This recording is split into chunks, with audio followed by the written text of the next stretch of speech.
ஆகாஷ்வாணி.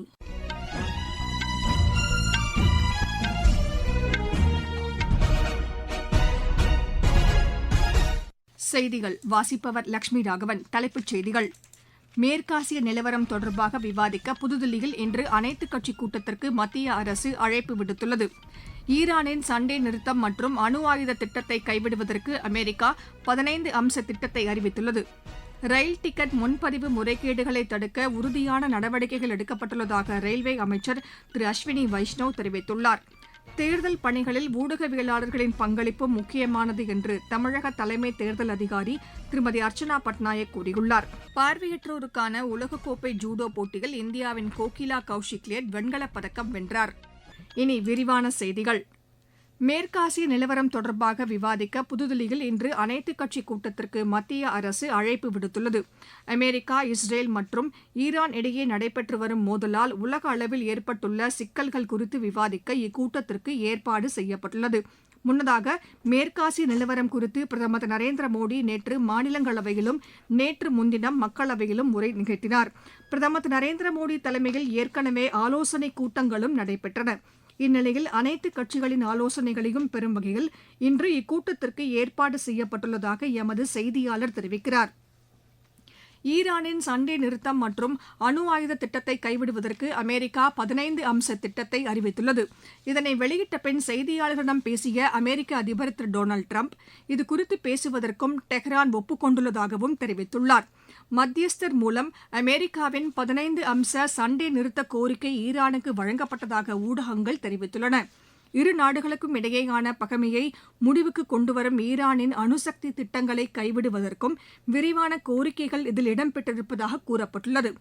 ஈரானில் உள்ள 3 முக்கிய அணுசக்தி திட்டங்களை கலைக்க வேண்டும் என்றும் யுரேனிய கனிம திட்டங்களை நிறுத்தி வைக்க வேண்டும் என்றும் கண்டம் விட்டு கண்டம் பாயும் நீண்ட தூரம் ஏவுகணை திட்டத்தையும் கைவிட வேண்டும் என்றும் வலியுறுத்தப்பட்டுள்ளது. ஹோர்முஸ் நீரிணையை முழு அளவில் போக்குவரத்திற்கு திறந்துவிடும் வகையில் ஈரான் முழு ஒத்துழைப்பு தர வேண்டும் என்றும் அதில் வலியுறுத்தப்பட்டுள்ளது. 1 மாத காலம் சண்டை நிறுத்தம் அறிவிக்கப்படும் என்றும் அந்த காலகட்டத்தில் அணு ஆயுத திட்டங்களை முற்றிலுமாக முடிவுக்கு கொண்டுவர நடவடிக்கை எடுக்க வேண்டும் என்றும் கூறப்பட்டுள்ளது. ஈரானிடம் உள்ள அணுசக்தி வளங்கள் அனைத்தையும் குறிப்பிட்ட கால அடிப்படையில் சர்வதேச அணுசக்தி முகமையிடம் ஒப்படைக்க வேண்டும் என்றும் அமெரிக்கா கோரிக்கை விடுத்துள்ளது. ஈரானின் ராணுவ கட்டமைப்பு தங்கள் நாட்டை பாதுகாக்க மட்டுமே பயன்படுத்தப்பட வேண்டும் என்றும் வலியுறுத்தப்பட்டுள்ளது. அமெரிக்காவின் இந்த கோரிக்கைகளுக்கு ஒத்துக்கொள்ளும் நிலையில் அந்த நாட்டின் அணுசக்தி தடைகள் படிப்படியாக நீக்கப்படும் என்றும் அமெரிக்கா தரப்பில் தெரிவிக்கப்பட்டுள்ளது. கோவிட் பெருந்தொற்றுக்கு பிறகு 1024 புதிய ரயில்கள் அறிமுகம் செய்யப்பட்டுள்ளது என்று ரயில்வே அமைச்சர் திரு அஸ்வினி வைஷ்ணவ் தெரிவித்துள்ளார். மக்களவையில் கேள்வி நேரத்தின் போது இதனை தெரிவித்த அமைச்சர், தற்போது இயக்கப்பட்டு வரும் ரயில்களில் 4051 பெட்டிகள் கூடுதலாக இணைக்கப்பட்டுள்ளதாகவும் கூறியுள்ளார். ஏழை எளிய மற்றும் மத்திய வருவாய் பிரிவு மக்களுக்கு ஏற்ற வகையில் குறைந்த கட்டணத்தில் தரமான போக்குவரத்து சேவையை ரயில்வே துறை வழங்கி வருவதாகவும் அவர் கூறினார். ரயில்களில் உள்ள 78% இடங்கள் பொது மற்றும் தூங்கும் வசதி கொண்ட இருக்கைகளாக செயல்பட்டு வருவதாக அவர் தெரிவித்தார். இணையதளம் மூலம் ரயில் டிக்கெட் முன்பதிவு செய்வதில் சிலர் முறைகேடுகளில் ஈடுபடுவதாக தெரிவித்தார். இதனை தடுக்க உரிய நடவடிக்கைகள் எடுக்கப்பட்டுள்ளதாகவும் கூறினார். டிக்கெட் பதிவு செய்வதற்கான செயலிகளில் 3 கோடிக்கும் மேற்பட்டவை போலியானது என கண்டறியப்பட்டு உடனடியாக அவற்றை ரயில்வே நிர்வாகம் செயலிழக்க செய்துள்ளதாகவும் கூறினார். பாதுகாப்பான ரயில் பயணத்திற்கு மிகுந்த முக்கியத்துவம் அளிக்கப்பட்டு வருவதாக தெரிவித்த அவர், ரயில் விபத்துக்கள் 90% குறைந்துள்ளதாகவும் கூறினார். ரயில்வே பாதுகாப்பிற்காக 1,20,000 கோடி ரூபாய் முதலீடு செய்யப்பட்டு பணிகள் நடைபெற்று வருவதாகவும் திரு அஸ்வினி வைஷ்ணவ் தெரிவித்தார். நீங்கள் கேட்டுக்கொண்டிருப்பது ஆகாஷ்வாணியின் செய்தி அறிக்கை.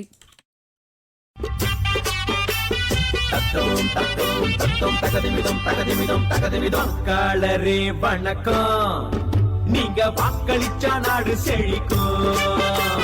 வாக்காளரே வணக்கம், நீங்க வாக்களிச்சா நாடு செழிக்கும். வீட்டுக்காக எத்தனையோ கியூல நின்னாலும் நாட்டுக்காக நிக்கிற கியூவே பெருமையானதுங்க. ஓட்டு கியூவே பெருமையானதுங்க. வாக்காளரே வணக்கம், நீங்க வாக்களிச்சா நாடு செழிக்கும். ஏழை எளியோரும் திறனாளி ஓட்டு போட வாராங்களே. முடியாத முதியோரும் கிராமத்து மக்களும் தான் தவறாம ஓட்டு போடுறாங்க. இது நாடு தந்த உங்க உரிமை, ஜனநாயகம் காப்பது கடமை.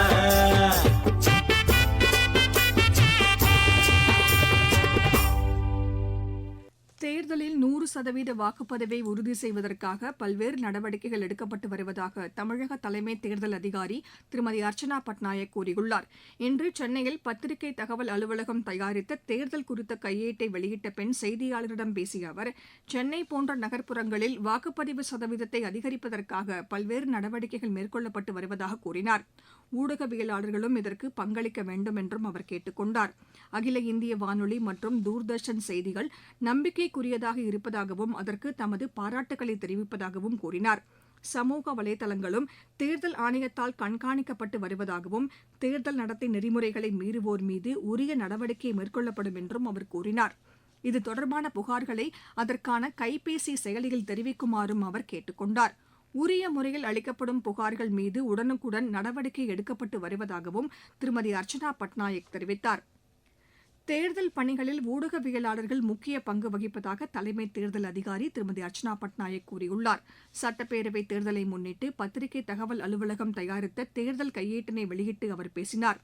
இதுவரை நடைபெற்ற தேர்தல்கள் குறித்த அனைத்து புள்ளி விவரங்களும் இந்த புத்தகத்தில் இடம்பெற்றிருப்பதாக அவர் குறிப்பிட்டார். இந்த புத்தகத்தை வெளியிட்ட பத்திரிகை தகவல் அலுவலகத்தின் குழுவினருக்கு பாராட்டு தெரிவித்துக் கொள்வதாகவும் திருமதி அர்ச்சனா பட்நாயக் கூறினார். இந்த நிகழ்ச்சியில் ஆகாஷ்வாணி, தூர்தர்ஷனின் பகுதி நேர செய்தியாளர்களுக்கான தேர்தல் குறித்த பயிலரங்கையும் அவர் தொடங்கி வைத்தார். இந்த நிகழ்ச்சியில் உரையாற்றிய பத்திரிகை தகவல் அலுவலகத்தின் தென் மண்டல தலைமை இயக்குநர் திரு வை பழனிசாமி பேசுகையில், குடவோலை முறை தொடங்கி தற்போது வரையிலான தேர்தல் குறித்த அனைத்து வரலாற்று தகவல்களையும் உள்ளடக்கியதாக இந்த புத்தகம் கொண்டுவரப்பட்டிருப்பதாக கூறினார். செயற்கை நுண்ணறிவு தொழில்நுட்பத்தின் தாக்கம் அதிகரித்துள்ள இந்த சூழலில் சமூக வலைதளங்களில் பரப்பப்படும் பொய் செய்திகளை தவிர்த்து அதன் உண்மைத் தன்மையை உறுதி செய்ய பின்னரே ஊடகங்கள் வெளியிட வேண்டும் என்றும் அவர் கேட்டுக் கொண்டார்.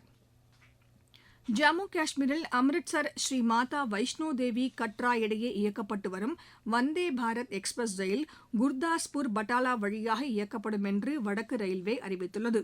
இந்த ரயில் ஜம்மு, பட்டான்கோட், கண்டோன்மெண்ட், குர்தாஸ்பூர், பட்டாலா ஆகிய இடங்களில் நின்று செல்லும் என்றும் அறிவிக்கப்பட்டுள்ளது. புதிய வழித்தடத்தில் பயண நேரம் குறைக்கப்பட்டுள்ளதாகவும் இதனால் பயணிகள் மற்றும் ஆன்மீக யாத்ரீகர்களுக்கு பெரிதும் பயன்படும் என்றும் ரயில்வே அதிகாரிகள் தெரிவித்தனர். முன்னர் இந்த ரயில் ஜலந்தர் வழியாக இயக்கப்பட்டு வந்தது. மேற்குவங்க மாநிலத்தில் வாக்காளர் பட்டியல் சிறப்பு தீவிர சரிபார்ப்பு பணியின் அடிப்படையில் வாக்காளர்களின் கோரிக்கைகளை அடுத்த மாதம் 6ஆம் தேதிக்குள் பரிசீலனை செய்து முடிக்குமாறு உச்சநீதிமன்றம் தேர்தல் ஆணையத்தை கேட்டுக் கொண்டுள்ளது. இது தொடர்பான வழக்கை விசாரித்து வரும் தலைமை நீதிபதி திரு சூரியகாந்த், நீதிபதி ஜாய் மல்ய பக்ஷி ஆகியோர் கொண்ட அமர்வு வாக்குப்பதிவு நடைபெறும் முன் அனைத்து பணிகளையும் முடிக்க வேண்டியது அவசியம் என்று தெரிவித்துள்ளது.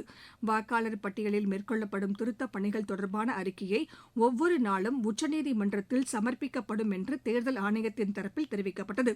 இதற்காக கொல்கத்தா உயர்நீதிமன்ற தலைமை நீதிபதியை அணுகலாம் என்றும் உச்சநீதிமன்றம் தெரிவித்துள்ளது.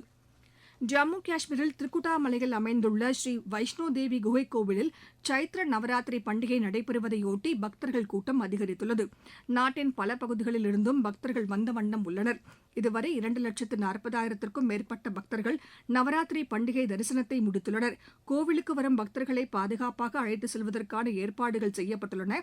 யாத்திரைக்கு செல்லும் பாதையில் மருத்துவ முகாம்களும் அமைக்கப்பட்டுள்ளன. பார்வையற்றோருக்கான உலகக்கோப்பை ஜூடோ போட்டியில் இந்தியாவின் கோகிலா கௌஷிக்லேட் வெண்கலப் பதக்கம் வென்றார். ஜார்ஜியாவில் நடைபெற்று வரும் இப்போட்டியின் 52 கிலோ எடைப்பிரிவில் துருக்கியின் கஹிடே இக்கேவை வீழ்த்தி அவர் இப்பதக்கத்தை கைப்பற்றினார். லண்டனில் நடைபெற்று வரும் சர்வதேச ஸ்குவாஷ் போட்டியில் இந்தியாவின் ரமித் டாண்டன் காலிறுதிக்கு முந்தைய சுற்றுக்கு முன்னேறியுள்ளார். மீண்டும் தலைப்புச் செய்திகள். மேற்காசிய நிலவரம் தொடர்பாக விவாதிக்க புதுதில்லியில் இன்று அனைத்துக் கட்சி கூட்டத்திற்கு மத்திய அரசு அழைப்பு விடுத்துள்ளது. ஈரானின் சண்டை நிறுத்தம் மற்றும் அணு ஆயுத திட்டத்தை கைவிடுவதற்கு அமெரிக்கா 15 அம்ச திட்டத்தை அறிவித்துள்ளது. ரயில் டிக்கெட் முன்பதிவு முறைகேடுகளை தடுக்க உறுதியான நடவடிக்கைகள் எடுக்கப்பட்டுள்ளதாக ரயில்வே அமைச்சர் திரு அஸ்வினி வைஷ்ணவ் தெரிவித்துள்ளார். தேர்தல் பணிகளில் ஊடகவியலாளர்களின் பங்களிப்பு முக்கியமானது என்று தமிழக தலைமை தேர்தல் அதிகாரி திருமதி அர்ச்சனா பட்நாயக் கூறியுள்ளார். பார்வையற்றோருக்கான உலகக்கோப்பை ஜூடோ போட்டியில் இந்தியாவின் கோகிலா கௌஷிக்லேட் வெண்கலப் பதக்கம் வென்றார். இத்துடன் இந்த செய்தி அறிக்கை நிறைவு பெற்றது.